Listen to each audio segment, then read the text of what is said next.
She only asked for a blanket, but the flight attendant looked her up and down and said no. Cold words, cold heart. What she didn't know? That woman's daughter was sitting just a few rows behind, and she owns the airline. Before we start the story, comment below where in the world you're watching from today. And if you like stories like this, don't forget to subscribe for more and turn on the notification bell so you never miss an upcoming story. Margaret stepped onto the plane slowly, holding her worn leather purse in one hand and a small carry-on in the other. Her steps were careful, her posture graceful, though her eyes showed signs of age and long journeys. Her coat was buttoned neatly up to her neck, but the chill in the cabin still made her fingers curl tighter around the strap of her bag. She paused at seat 2A, glanced at her ticket, then sat down gently. The seat felt soft, the space wide, the quiet comfort of first class. She placed her bag beneath the seat in front of her and folded her hands on her lap, trying to settle in. Near the front of the cabin, the lead flight attendant, Brooke, watched from her post. She had a sharp uniform, polished shoes, and a face that always seemed to carry a shadow of impatience. Her eyes moved across the cabin until they landed on Margaret. Older, black, quiet, and alone. Brooke's gaze lingered, her expression unreadable. She tilted her head slightly as if something didn't fit. But she said nothing. Not yet. Margaret leaned back, pulled the thin blanket from the seat, and unfolded it across her knees. It barely reached. The cold air brushed against her ankles. She hesitated for a moment, then pressed the service button. It lit up with a soft ding. She waited, eyes still on her lap. Brooke arrived with a tight smile. Yes? Her voice was polite but cold. Margaret looked up with a small nod. Sorry to bother you. It's a little cold. Could I have an extra blanket, please? Brooke stared at her for half a second longer than necessary. We only give one per passenger, she said simply, then turned away before Margaret could say anything more. The older woman watched her walk down the aisle, her hands still folded neatly in her lap. She didn't sigh, didn't roll her eyes, didn't press the button again. She simply sat back and looked out the window. Across the aisle, a man in a dark gray suit, Grant, looked up from his phone. He'd seen what just happened, and for a moment his jaw tightened. But he said nothing. He lowered his eyes and tapped the screen again, pretending to scroll. 2 rows behind Margaret, someone else had been watching. Delilah, young, confident, dressed in black slacks and a cream blouse, her hair tied back into a low bun. She had a tablet in one hand, a phone in the other. She hadn't looked away once since Margaret asked for that blanket, and now her thumb moved quickly over the screen. A message was sent. No emotion crossed her face. She just set the phone face down on the tray in front of her and stared straight ahead. Brooke continued down the aisle, offering drinks, adjusting tray tables, smiling widely at the couple in 2C and 2D. Can I get you anything else? She asked them sweetly. Oh, absolutely, I'll bring you another one. She passed by Margaret again without a glance. Margaret stayed silent. Her hands remained still, her face calm, though something behind her eyes had changed. It wasn't anger, it was something else. Heavier, older, the kind of quiet built from years of moments like this. Small humiliations no one else seemed to notice. The plane doors closed. The captain's voice echoed gently through the cabin. The usual safety instructions played. Engines began to stir beneath the floor, but the real shift had already begun. And Brooke, still smiling, still handing out drinks and jokes, had no idea that the woman she had just dismissed had more power behind her than she could ever imagine. As the plane lifted into the air, Margaret sat quietly in her seat, eyes closed, her hands resting on the blanket folded neatly across her knees. She hadn't spoken another word since the flight began. Her calm didn't change, but something in the air around her had. It was the silence of someone who had seen too much, who had learned long ago that sometimes the best response was no response at all. Delilah remained in her seat 2 rows behind, not touching her drink, not watching the movie screen in front of her. Her eyes were fixed forward. She had seen how Brooke treated her mother. Because yes, Margaret wasn't just a random passenger. She was Delilah's mother. And this wasn't the first time she had watched her mother be treated like she didn't belong, but it was going to be the last. Delilah picked up her phone again and sent another message, this time to someone inside the airline's executive team. Simple. Director. Notify the captain. I want the flight supervisor in the cockpit in 5 minutes. Use my name. Brooke walked past again, this time glancing at Margaret just briefly. Still no request, no argument, no reaction. It bothered her. In a strange way, she had expected a little resistance. A comment, a complaint, something to justify the coldness she had shown. But the woman just sat there like none of it mattered. That silence started to press on Brooke's nerves. Near the cockpit, a chime rang. One of the co-pilots picked up the call, nodded once, and turned toward the captain. We just got a message from ground command. Delilah Monroe is on this flight. She's requesting immediate communication. The captain looked up sharply. Monroe? As in? The co-pilot nodded. Yes, that Monroe. The atmosphere inside the cockpit changed instantly. The captain adjusted his headset and opened the private channel. Get the lead attendant up here now. Brooke was mid-sentence with another passenger when the junior flight attendant, Hannah, approached and tapped her gently on the arm. The captain needs to speak with you. Right now. Brooke frowned. About what? Hannah didn't answer, just stepped back and motioned toward the cockpit. Passengers glanced up, sensing something shift. Brooke straightened her jacket and made her way to the front, heels clicking softly on the aisle floor. She had no idea who Delilah was. She had no idea she was being summoned not because of a safety issue, but because someone far above her had just started watching. As the door to the cockpit clicked shut behind her, Margaret remained in her seat, staring quietly out the window. She hadn't moved, hadn't spoken, but she already knew. Delilah was handling it, and Brooke had just walked into a storm. Brooke stepped into the cockpit, confused but trying not to show it. The captain didn't offer a smile. He didn't even stand. He simply looked at her with a calm, unreadable expression and said, Do you know who Delilah Monroe is? Brooke hesitated. No, sir. Should I? The captain leaned forward slightly.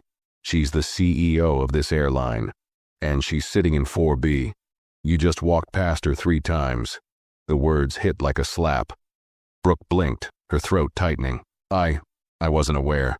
She didn't introduce herself. She wasn't supposed to, the captain replied. She was here as a passenger, quiet, private. But now she's watching you closely. Brooke's chest began to rise and fall faster. Did I do something wrong? The captain tilted his head. That's what we're going to find out, because she just sent a direct message to the operations team, and it had your name in it. Brooke's stomach dropped. Her voice came out strained. What did I do? The captain's gaze sharpened. Do you remember refusing an extra blanket to a passenger in 2A? Brooke's mouth opened, but no words came. The moment flashed in her mind. The cold tone, the dismissive glance, the way she turned her back before the woman could reply. I didn't mean anything by it, she said quickly. It's just policy. No, it's not, the captain cut in. And even if it was, the way you handled it wasn't policy. You embarrassed a first-class passenger, one who turns out to be the mother of the woman who owns this entire airline. Brooke felt her knees weaken. Her mother? The captain leaned back slowly. You've got 10 minutes to explain your behavior, but I can already tell you, Delilah doesn't seem like someone who accepts excuses. Brooke swallowed hard. The walls of the cockpit felt tighter now. Her confidence, so sharp just minutes ago, had started to break. She nodded stiffly and turned to leave, trying to keep her steps steady. Back in the cabin, Margaret still sat quietly, her expression unchanged, but her silence now felt like steel. The kind of silence that didn't ask for justice, because it expected it. Delilah hadn't moved either. She sipped water, set her tablet aside, and waited. Everyone else on that plane was still unaware of what was coming, but for Brooke, Her flight had just started heading in a very different direction. Brooke stepped out of the cockpit, her face pale, her hands tightening around the sides of her skirt. The same aisle she had confidently walked just moments earlier now felt longer, heavier. Passengers were still quietly sipping drinks, flipping through magazines, unaware that something serious was unfolding just feet away from them. As she passed row 2, Brooke's eyes flicked toward Margaret, still seated, still silent, still looking out the window as if none of this involved her. But something about her stillness unsettled Brooke now. Before, it felt dismissible. Now it felt powerful. She continued past Margaret, trying not to make eye contact, and then paused at row 4. There sat Delilah, calm, alert, watching, not angry, just steady, like someone who didn't need to raise their voice to change everything around them. Brooke managed a polite smile. "Miss Monroe, I'm very sorry. I didn't know—" Delilah held up one hand just slightly. "Sit down," she said quietly. Brooke blinked. I'm still on duty, ma'am." Delilah didn't raise her voice. "I said sit down." The tone was enough to make a few passengers glance up. Brooke hesitated, then slowly slid into the empty seat across the aisle. Her spine was straight, but her hands were shaking slightly. Delilah leaned forward just a little. "I didn't come on this flight to be noticed. I wasn't here to test anyone, but you failed anyway." Brooke swallowed hard, her voice barely above a whisper. "It was just a misunderstanding."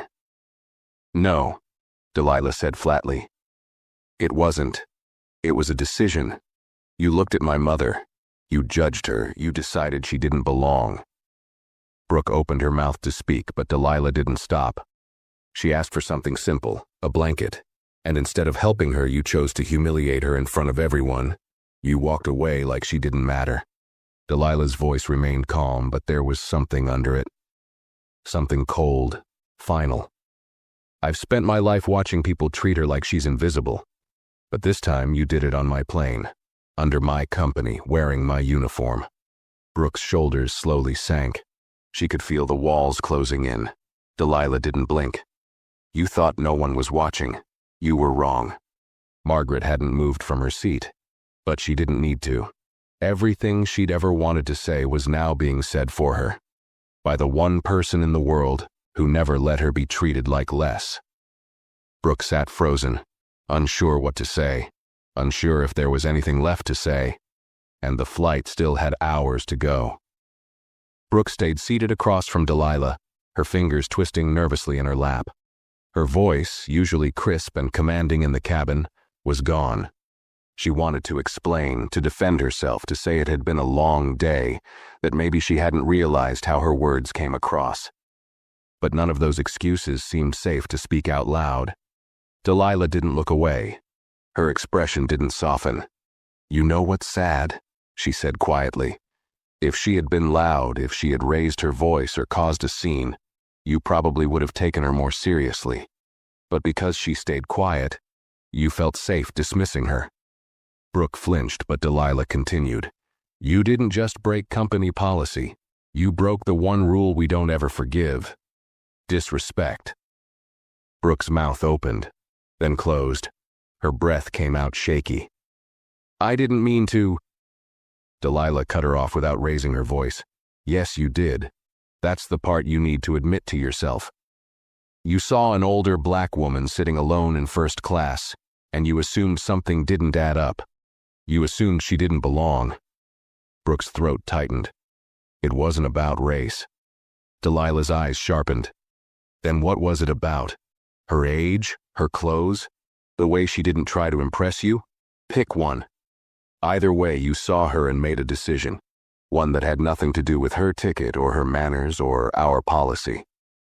Around them, passengers were beginning to notice the tension. Some tried not to stare, others whispered softly, exchanging glances. The air had shifted in first class. Something heavy now hung between the rows, though no one dared speak it aloud. Margaret sat in her seat, still gazing at the clouds outside the window. Her face was calm, but her hands were folded tightly together in her lap. She could hear the quiet exchange between her daughter and the flight attendant.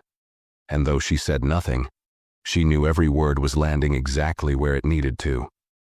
Brooke leaned forward slightly, her voice trembling. "Please, I've worked for this airline for almost 9 years. I've had perfect evaluations. I've trained new staff. I've never been written up." Delilah nodded slowly. "And you thought that would protect you?" Brooke looked away. Delilah didn't. "That's the problem," she said. "You believed you were above consequences. You believed that kindness was optional.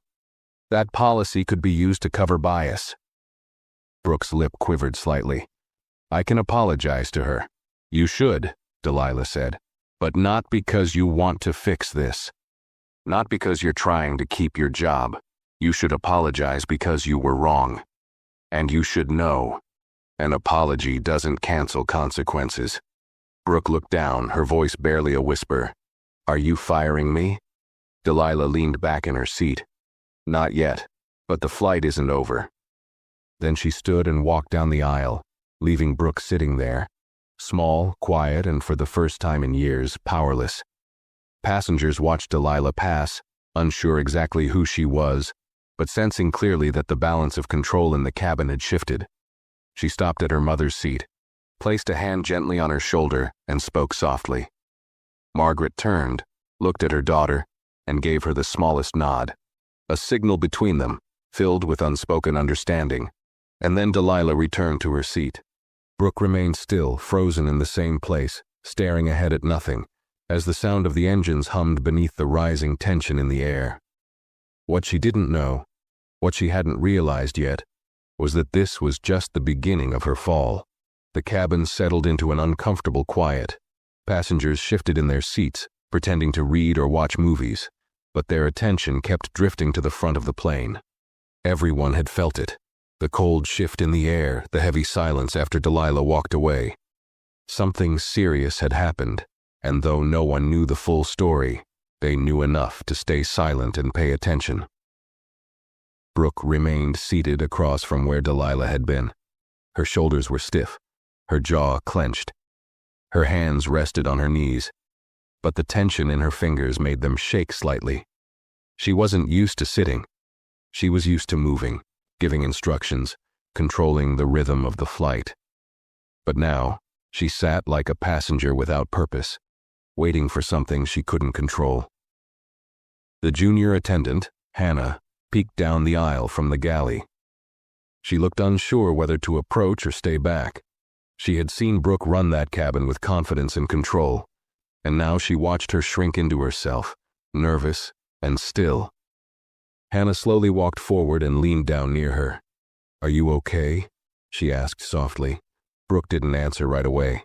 She blinked rapidly like she was trying to hold something in. "Do you know who she is?" she finally whispered. Hannah nodded. "Delilah Monroe. I didn't recognize her at first, but I do now." Brooke exhaled slowly. "I didn't know.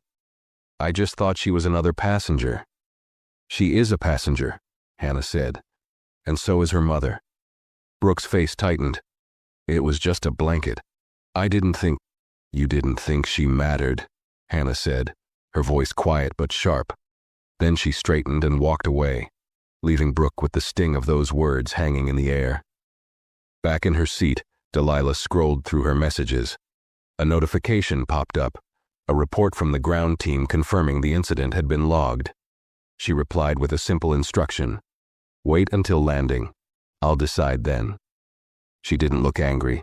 In fact, she looked calm, composed, but that was the part that terrified people the most. Delilah didn't shout. She didn't threaten. She simply watched, remembered, and acted when it mattered. And everyone who had worked in the airline long enough knew, when Delilah got involved, things didn't end quietly.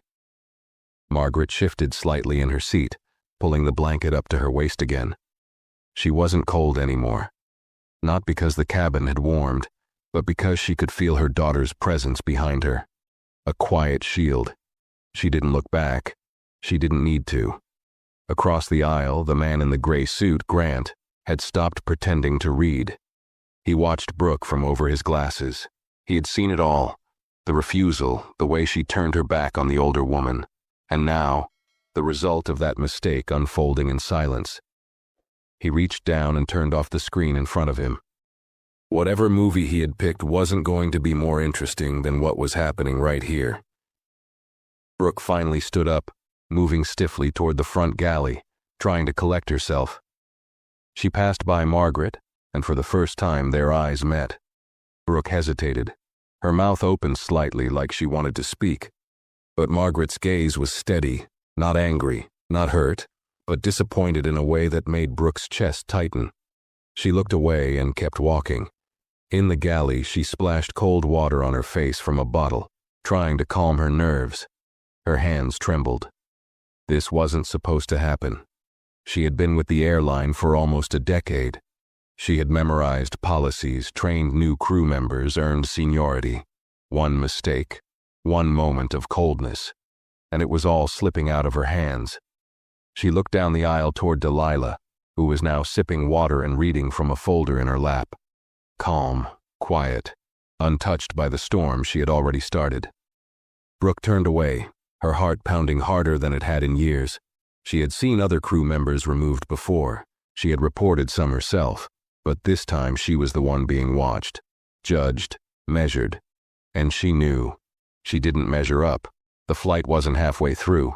The seatbelt sign was off. The passengers were still, but the air inside the cabin kept getting heavier. Brooke leaned against the wall of the galley and closed her eyes. Because now she understood the truth. This wasn't just a mistake. This was the beginning of the end. The hours in the air felt longer than they ever had before. Every time Brooke tried to move about the cabin, she felt eyes following her. Some passengers looked at her with curiosity, some with judgment, and others with quiet pity. She wasn't used to being the one under the spotlight. Normally, she was the one correcting others, reminding them of protocol, keeping things in order. But now, she walked with forced calm, her hands clasped behind her back, her throat dry every time she passed row 2. Margaret hadn't said a single word since boarding. She hadn't touched the call button again. She just sat with her hands folded, her eyes drifting between the window and the seat in front of her. But she knew. She knew the effect her silence was having. It was louder than any complaint could have been. Her dignity hadn't moved. Her quiet had power, and now the entire crew was feeling it. Back in row 4, Delilah closed the folder on her lap and placed it carefully inside her carry-on. Her phone vibrated once. She checked the screen. A message from her assistant. Operations ready to receive report after landing. We're standing by. She didn't reply. She just locked the screen and placed the phone face down again. Delilah's eyes moved slowly over the cabin. She saw the nervous glances, the forced small talk, the way some passengers were pretending not to notice what was happening. But she also saw the change, the small, subtle shift. People who had ignored her mother earlier were now seeing her, not just as an older woman in a coat, but as someone who had been wronged. Grant, the man in the gray suit, stood and walked toward the lavatory. As he passed Margaret's row, he paused. Then he turned slightly and said in a quiet voice, "If you ever need another blanket, ma'am, I'd be happy to give you mine." He smiled, kind but awkward. Margaret looked at him, gave a slight nod, then turned back to the window. It wasn't much, but it was something. A small act of respect. And for a moment, Grant looked like he was ashamed it had taken him this long to say it. Meanwhile, in the rear galley, Brooke stood frozen, staring at the intercom button above her. She wanted to call the captain again. She wanted to explain, to ask for help, to fix something before it all collapsed. But she knew it was too late. The message had already gone above her. Her name had been spoken by someone whose name carried more weight than anything in the crew manual. There were no checklists for what came next. She looked at her reflection in the metal edge of the galley cabinet. Her eyes looked tired, older. Her usual poise was gone. The voice in her head that used to say, "You're in control." It had gone quiet, too. She remembered Margaret's eyes, the way they didn't blink when they met hers. It wasn't anger. It was history. It was the look of someone who had carried years of this kind of treatment, and chose this time not to carry it alone. Brooke felt the pressure rising in her chest again. She stepped out of the galley, smoothed her uniform, and walked back to the cabin. As she passed seat 2A, she slowed. Margaret didn't turn this time. She didn't acknowledge her at all. Brooke bent slightly. "I'm sorry," she whispered, "for how I treated you earlier. It wasn't right." Margaret didn't look at her, didn't speak, but that silence said everything. Brooke straightened and continued walking. It was the kind of silence that didn't need to forgive, the kind that didn't owe her anything. Delilah watched from her seat. She had seen it, the half apology, the quiet discomfort, the way her mother didn't respond. And she knew what it meant. Margaret didn't want revenge. She wasn't here to embarrass anyone. She had lived through worse. But Delilah, she had built an empire to make sure no one like her mother would ever have to live through it again. And now that empire was watching. The plane continued to cruise at 35,000 feet, but Brooke felt like she was falling. Each step she took toward the back of the cabin pulled her further from the job she had once loved, from the person she had once believed herself to be. Passengers returned to their routines, but something had changed permanently in that cabin. Everyone could feel it, and Brooke, for the first time, had no idea what would be waiting for her once the wheels touched the ground. The sun began to sink beneath the clouds, casting a soft orange hue over the wing of the plane. The gentle shift in light made the cabin seem quieter, almost frozen in time. Meal trays were cleared, cabin lights were dimmed. The usual chatter had faded to a hush, but the tension remained, silent, pressing, just beneath the surface. Brooke sat alone in the crew jump seat near the rear of the plane. She had been told to remove herself from passenger service for the remainder of the flight. It wasn't a suggestion. It was a quiet order passed down from the captain after his second call with operations.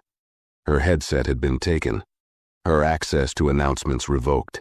She was still in uniform, but she wasn't part of the crew anymore. Not really. She kept her eyes low, watching the floor beneath her feet as if answers might appear there. Her fingers trembled slightly, but she kept folding them tightly together in her lap, as if she could hide the panic bubbling inside. A few hours ago, she had felt untouchable. Senior crew, years of experience, recognition from management.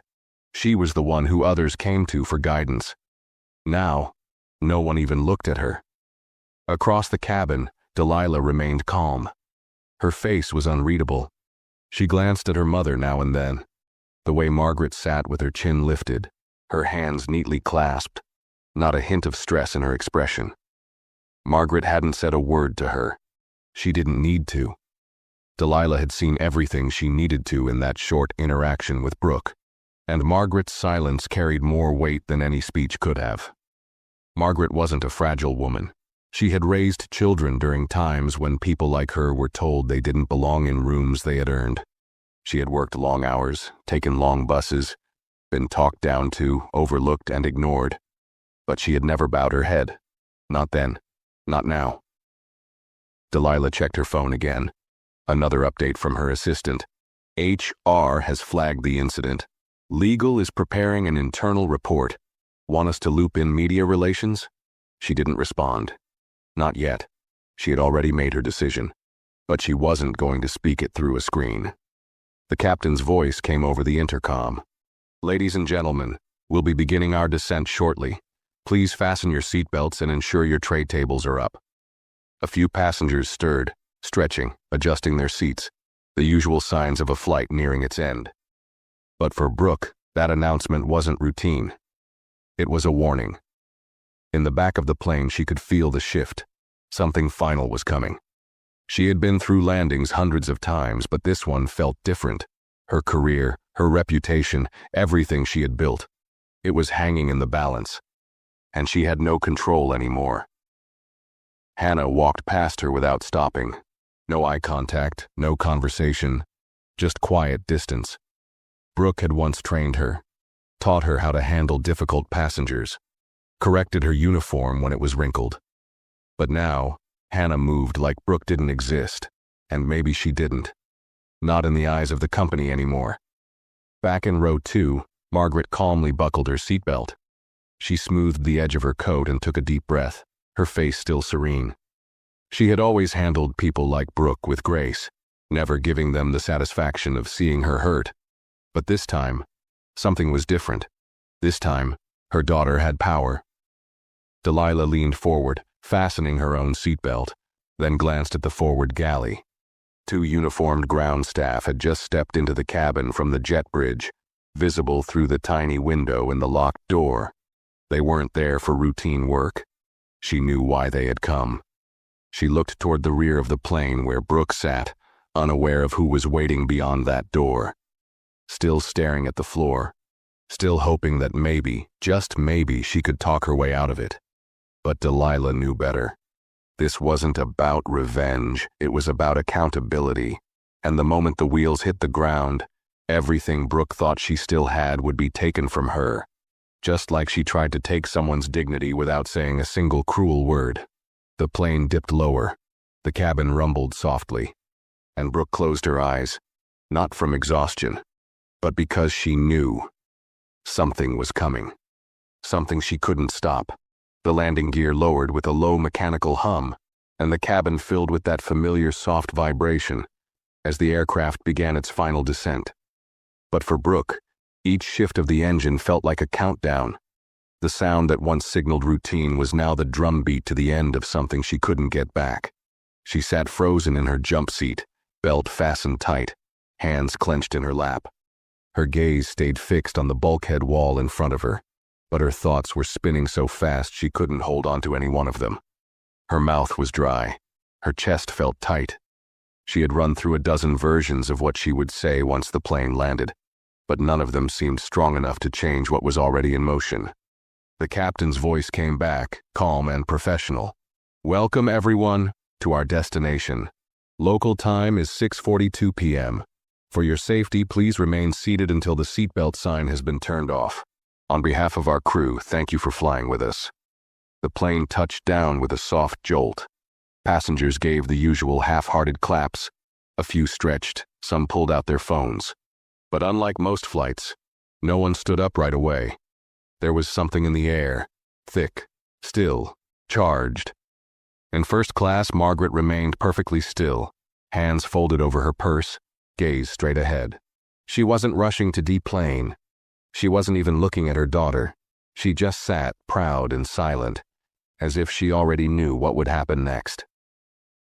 Delilah unlocked her seatbelt and stood slowly. She didn't rush to grab her things. Instead, she pulled out her phone and sent one final message. Then she placed it in her pocket, turned slightly, and waited. The front door of the aircraft opened with a sharp click. The air from the jet bridge felt cooler, brisk, fresh. But what entered next made the whole cabin still. 2 ground operations officers stepped aboard. Both wore dark jackets with airline credentials clipped at the chest. Behind them stood a woman in a gray blazer holding a folder, and a security officer in plain clothes. Their steps were firm, deliberate, practiced. Not a single sound came from the first-class cabin as passengers watched them enter. Hannah looked toward the back of the plane where Brooke sat. She didn't say anything. She didn't have to. The silence between crew members now carried more than any announcement could. The uniformed officers walked directly toward the rear without glancing at anyone else. Passengers parted slightly as they passed, some shifting to the side, others pretending to be focused on overhead bins, but their eyes kept flicking back. When they reached Brooke, she didn't look surprised. She looked defeated. Slowly, she stood, straightened her uniform with trembling hands, and nodded without being asked.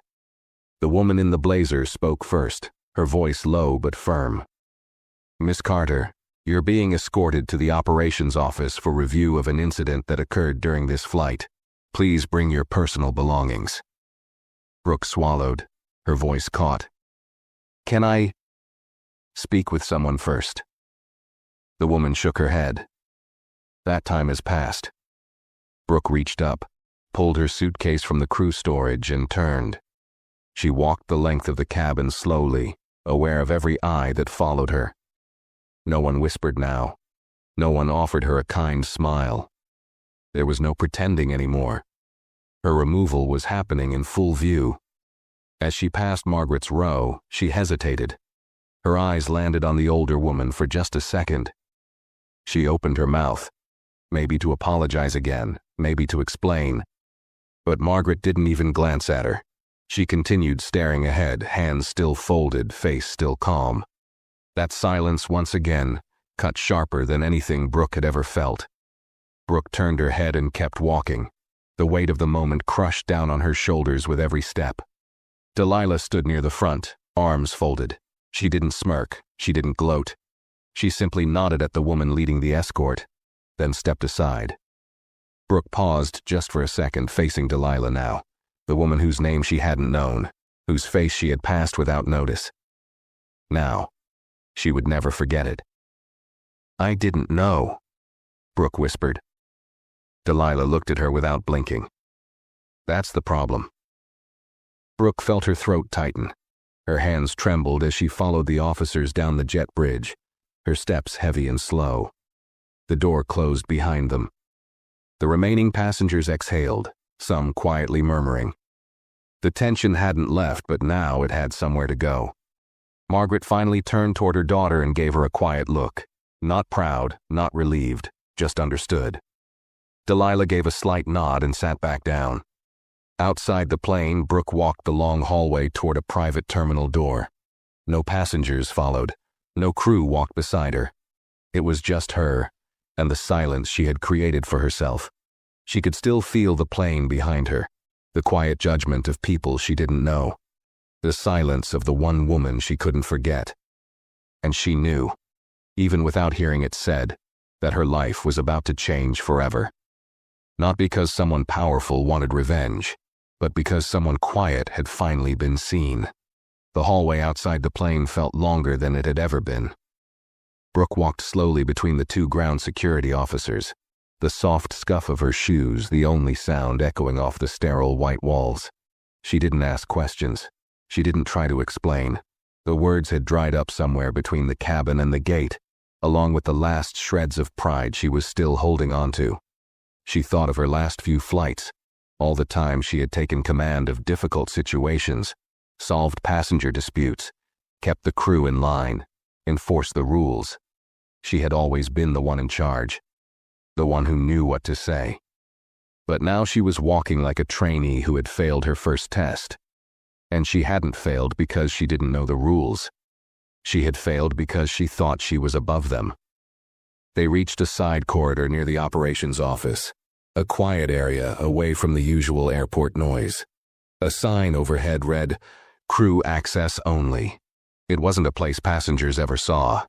It was meant for internal matters, situations that didn't need public attention. But this time, it didn't matter. Everyone on that plane had already witnessed enough. A woman stood waiting by the office door, mid-40s, smartly dressed, holding a thin folder in her hand. Her name badge read, Rebecca Lynn, Senior Flight Supervisor. Her expression was unreadable. She had reviewed dozens of incidents in her career, misconduct, delays, even mid-air emergencies. But this one was different. This one had come from the very top. "Miss Carter," Rebecca said without looking up from her folder. "Come with me." Brooke followed silently into a small conference room. It was clean, cold, and quiet. Just a table, 2 chairs, and a frosted window that faced nothing. The walls felt like they were closing in. She sat stiffly, waiting for Rebecca to speak, her hands clasped tightly in her lap to keep them from shaking. Rebecca sat down, opened the folder, and flipped through several pages. Then she looked up, her tone flat. "You've been with us how long?" "Almost 9 years," Brooke replied, her voice small. 9 years, Rebecca repeated, like she was measuring the weight of it. "No major write-ups, 3 internal awards, and senior status." She closed the folder slowly, which makes what happened today even more disappointing. Brooke's mouth went dry. She tried to keep her voice steady. "I made a mistake. I know that. But Rebecca raised a hand. "This isn't a conversation. I'm not here to ask for your side. I've already received the flight report, the security log. and a personal statement from Miss Monroe. Brooke's heart skipped. She submitted a statement? Rebecca's eyes didn't waver. She owns the airline. She doesn't need to submit anything. Her word is enough. Silence settled in the room. Brooke could hear her own heartbeat. Her ears rang. She wanted to say something, anything that could shift this in her favor. But every excuse that came to mind sounded hollow now. Rebecca folded her hands on the table. Do you remember what you said to the passenger in 2A? Brooke nodded slowly. She asked for an extra blanket. I told her it wasn't allowed. And did you say it that way? Brooke hesitated. Number I was short with her. I didn't think. That's the problem, Rebecca said, her tone sharp now. You didn't think. You didn't stop to wonder why she asked. You didn't question whether you could make an exception. You saw her, judged her, and dismissed her. Brooke looked down. I didn't know she was related to anyone important. Rebecca stared at her for a long moment. And if she hadn't been? The question cut deeper than any lecture. Rebecca leaned forward slightly. You're not in this room because you embarrassed the owner's mother. You're in this room because you treated a passenger without kindness, without fairness, and without a second thought. The fact that she was connected to Delilah Monroe only made it visible. But even if she hadn't been, what you did would still be wrong. Brooke felt something shift in her chest, something sharp and painful. Because deep down she knew that was true. If Margaret had just been another elderly black woman traveling alone, she would have gone unnoticed. Her request dismissed, her discomfort ignored. And Brooke wouldn't have thought about it again. Rebecca reached for a final sheet of paper. This is your termination notice, effective immediately. You will not return to active flight duty.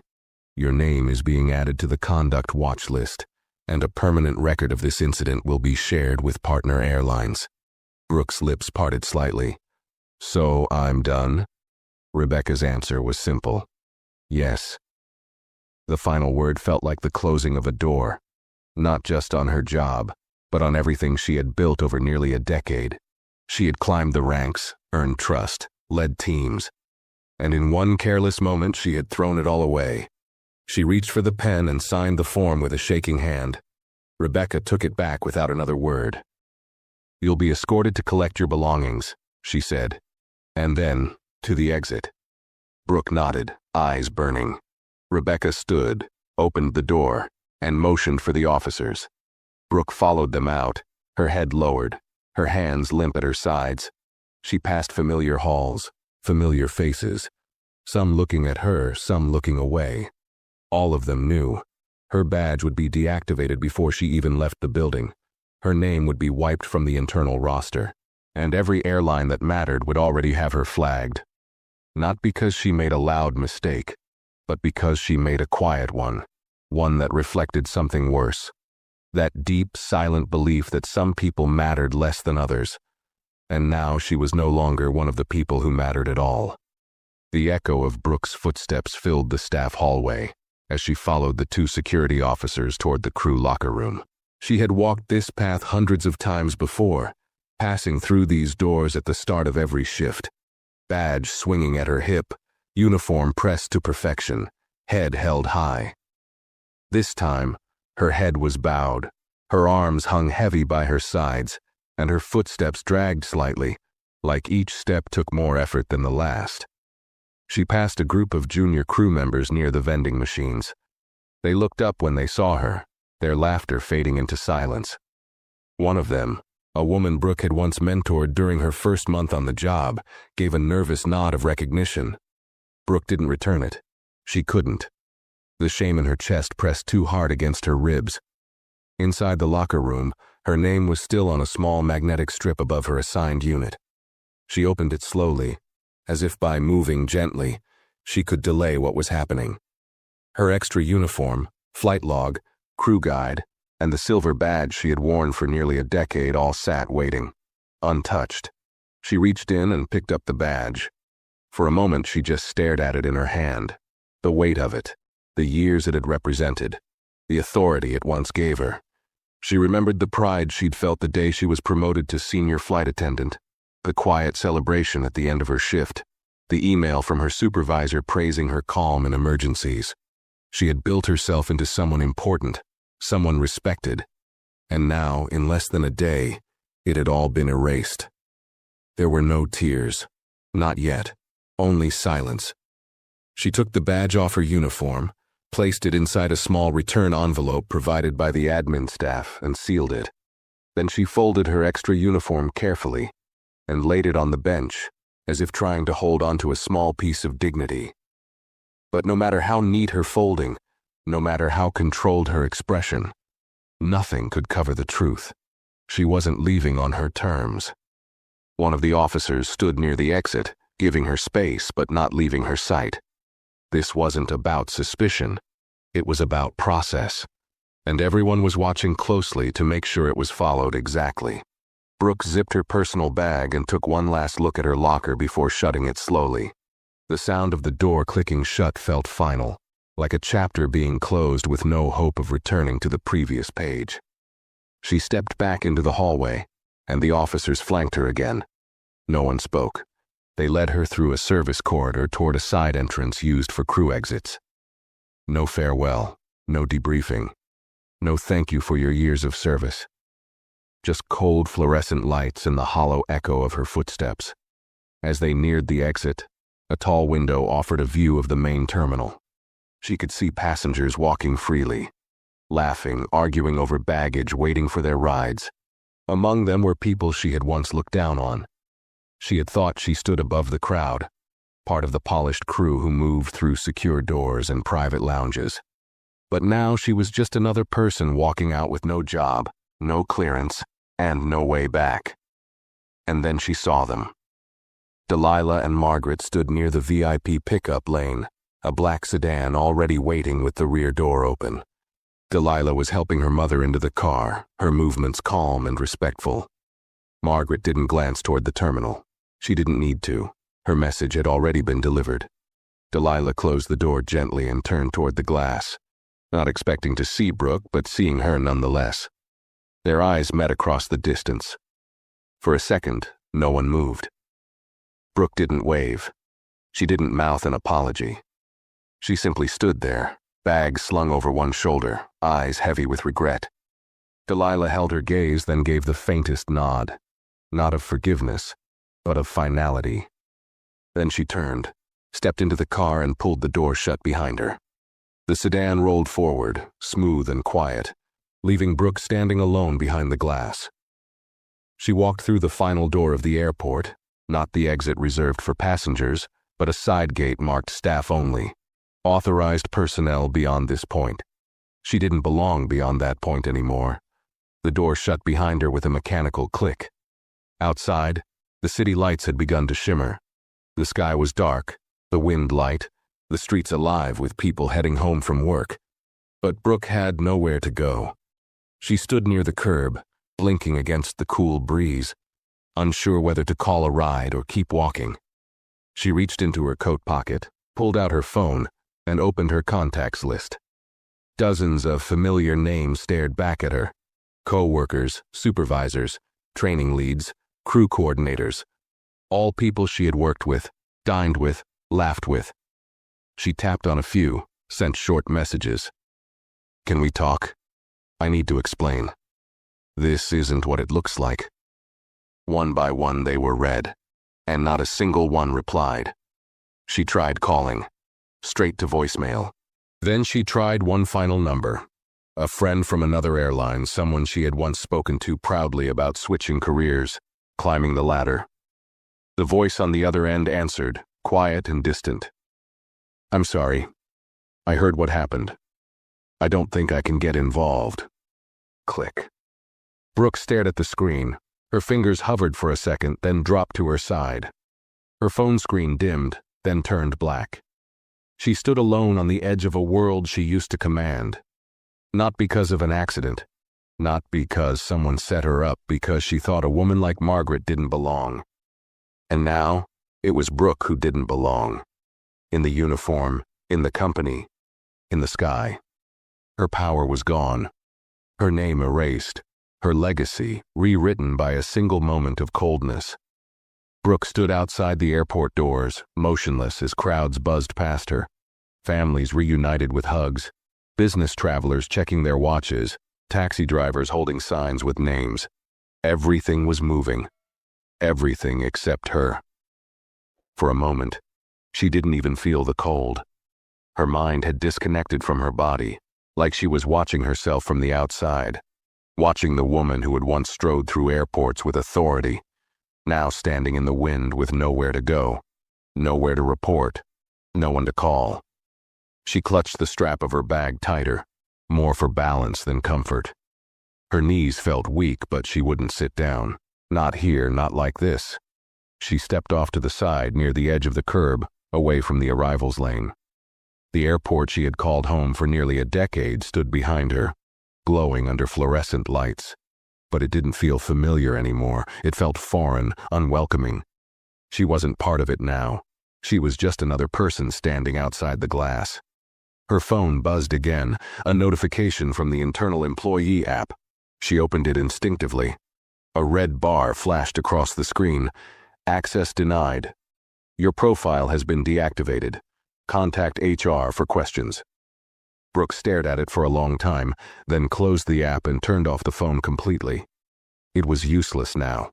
The connections she had spent years building, co-workers, captains, base managers, they would all see the termination memo by morning. It wouldn't just say she was fired. It would say why. And in aviation, reputation spread faster than flight schedules. She tried to tell herself that maybe, with time, she could explain. That someone, somewhere, might listen. But then the words Delilah had said replayed in her head. You thought no one was watching. You were wrong. And she had been. She had looked at Margaret and made a decision, one that had nothing to do with policy and everything to do with prejudice. She didn't yell at her. She didn't insult her. She simply decided with a cold glance and a dismissive tone that Margaret didn't deserve the same care given to others. It was a quiet cruelty, the kind people never wrote down, but always remembered. A taxi pulled up in front of her and honked once. The driver leaned out the window. Need a ride, ma'am? Brooke hesitated, then shook her head. No, thank you. The driver shrugged and pulled away. She didn't know why she had said no. She had nowhere else to go. But something inside her couldn't handle the idea of sitting in the back of a car, staring out a window, trying to pretend she was still holding herself together. She wasn't. Not anymore. She sat on the cold metal bench near the edge of the sidewalk, the kind of place passengers only sat when they were waiting for someone else to arrive. Not when they were leaving with everything they owned in one bag. A group of flight attendants in fresh uniforms passed by her, laughing about something one of them said. They didn't recognize her. She was invisible now. Just another face. Just another figure in the background. She used to be part of that world. The crew rooms, the rosters, the briefings, the badge-activated doors. Now she was on the other side. She pulled her coat tighter around her and stared up at the airport sign above the doors. The name of the airline glowed in bright letters, letters she used to be proud to wear, letters that now represented the very system that had pushed her out, not unfairly, but justly. For years, Brooke had believed seniority meant safety. That experience made her untouchable. She had trained junior staff to follow policy without emotion. She had written up attendants for showing too much sympathy, or straying from protocol. But all along, she had mistaken power for value. And now, without the power, she had to face who she really was. The truth was, she hadn't just made a mistake. She had revealed herself. And Margaret, with her quiet strength, her patience, her refusal to be rattled, had revealed something else too. She had revealed what dignity looks like when it's been tested. She had revealed what it meant to rise above insult without ever needing to fight back. And Delilah? Delilah hadn't needed to raise her voice. She hadn't threatened, hadn't caused a scene. She had simply acted, decisively, silently, completely. It wasn't revenge. It was justice. Brooke lowered her head and let her eyes close for a moment. She wasn't tired. She was finished. Finished with pretending, finished with excuses, finished with believing that the uniform made her better than anyone else. She stayed on the bench long after the foot traffic thinned and the lights inside the airport dimmed. Eventually, she would have to get up. Eventually, she would need to face what came next, the calls, the emails, the questions from friends and family. But right now, she just sat in silence. Because for the first time in her life, there was nothing left to say. The hours melted into the cold pavement beneath her feet, the distant city lights flickering across the windshield of parked cars as the airport settled into its late-night rhythm. Fewer people passed now, mostly janitorial staff, red-eye passengers, and quiet crews beginning their graveyard shift. Brooke remained on the bench near the far curb, her bag resting at her side like a stranger's luggage. The ache in her lower back had grown sharper, and her hands were stiff from gripping the edge of the seat, but she didn't move. She couldn't. Not yet.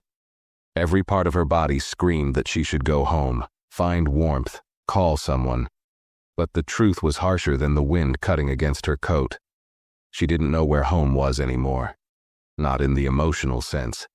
The place she had anchored her identity for nearly 10 years had turned its back, and worse, it had been right to do so. For most of her adult life, Brooke had built herself inside that airport. She had given up weekends, holidays, relationships, all in the name of climbing the ranks. She didn't have children, didn't marry. She had traded those things for a sense of control, of value, that came with a pressed uniform and a full flight log. Her world had been structured, scheduled, predictable. And yet, none of that stopped it from collapsing in a single day. She thought about Margaret again, the woman whose only request had been a simple blanket. Not a luxury, not a special meal, not an upgrade, just warmth. And Brooke had denied her that without even blinking.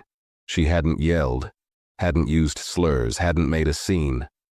But she had stripped Margaret of comfort, of respect, of the basic human decency owed to any passenger.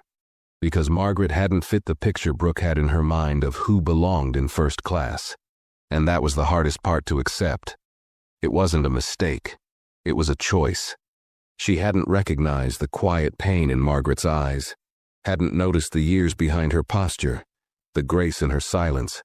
She had seen a woman sitting in a seat she didn't expect to see her in, and made a snap judgment. And for that, she had paid a price she couldn't afford. Her phone, still powered off, remained in her coat pocket. She didn't want to turn it back on, not yet. She wasn't ready to see the fallout, the news that would surely spread across crew group chats, private messages, and internal memos. There was no damage control now. Her name was already sinking in the industry. A car pulled up to the curb, not a rideshare or a taxi, but a sleek black SUV. The back window rolled down slowly, and for a moment, Brooke's heart skipped. She sat up straighter, unsure why, unsure who. It was Delilah. She sat inside the car with the window down halfway, her face calm, eyes unreadable. She said nothing at first, just looked at Brooke. That same quiet, composed stare that had dismantled Brooke's defenses earlier without needing to shout. Brooke stood slowly, unsure whether to approach. Her lips parted slightly, but no words came. The cold air hung between them, filled with everything that had already been said. Delilah finally spoke. "You thought I was finished when you walked off that plane." Brooke swallowed hard. Her voice was barely a whisper. "I didn't expect to see you again." "I didn't plan to see you again," Delilah said. "But I needed to be sure." "Sure of what?" Brooke asked. Delilah's eyes narrowed slightly. "That you understood what really happened.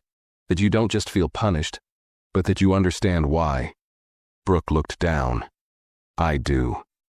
"Do you?" Delilah's voice didn't rise. It didn't need to. "Because from where I'm sitting, all I saw today was a woman protecting her position, not acknowledging her reflection." Brooke blinked. "I was wrong," she said. "I know that now. I treated your mother unfairly. I saw her and I assumed. I judged her." Delilah nodded slowly. "And now that it cost you something, now it feels real." Brooke flinched. It wasn't about her being your mother. I didn't know who she was. That's the point, Delilah replied. You didn't know, and that's exactly why you thought you could get away with it. Long silence followed. Cars came and went. A luggage cart rattled nearby. Somewhere across the lot, a late bus hissed to a stop. But Brooke didn't move. Delilah's words clung to her ribs like ice. She couldn't defend herself anymore. Not here. Not in front of the woman who had built the very airline she was now banned from. Delilah exhaled. My mother doesn't need protection. She's endured more than you'll ever understand. But what she deserves, what every passenger deserves, is respect. And when people in positions of power forget that, they don't belong in the air. They belong out here. Brooke's throat burned. She nodded slowly. I know. Delilah gave one last look. I didn't ask for you to be humiliated. I asked for you to be reminded. Brooke said nothing. The window rolled up. The SUV pulled away. Brooke stood there a few seconds longer, watching the car fade into the distance, its taillights glowing red against the wet pavement. And when she finally sat back down on the bench, the weight in her chest had shifted. The shame remained, but something else had settled in. Not anger, not bitterness. Understanding. Real, painful, unmovable understanding. Because Delilah had been right. This hadn't been about punishment. It had been about truth. And Brooke had just been forced to see it, one layer at a time. Brooke remained seated on the bench long after the SUV had disappeared into the blur of traffic. The hum of tires against pavement faded. The wind tugged at the collar of her coat, and overhead, a plane lifted into the night sky, its lights blinking against the darkness. A world she once belonged to, now drifting further away. The silence returned, heavier this time. Not the kind of silence she had used to avoid accountability, but the kind that demanded it. She leaned forward slowly, resting her elbows on her knees, fingers laced tightly. Her body ached. The cold had settled into her bones. But what hurt more wasn't the weather or the loss of her job. It was the growing realization that this night, this moment, wasn't just an end. It was a mirror. And she was being forced to sit and stare into it. She began thinking about every moment she had dismissed someone quietly. The elderly man who stuttered when asking for assistance. The immigrant woman who spoke in broken English, too nervous to make eye contact. The young couple traveling with a crying child, whom she had treated with short answers and tighter smiles. All the people who didn't fit her version of a first-class traveler. She had never shouted, never insulted, but she had judged, and she had done it with professionalism so polished, it was hard for anyone to call it out.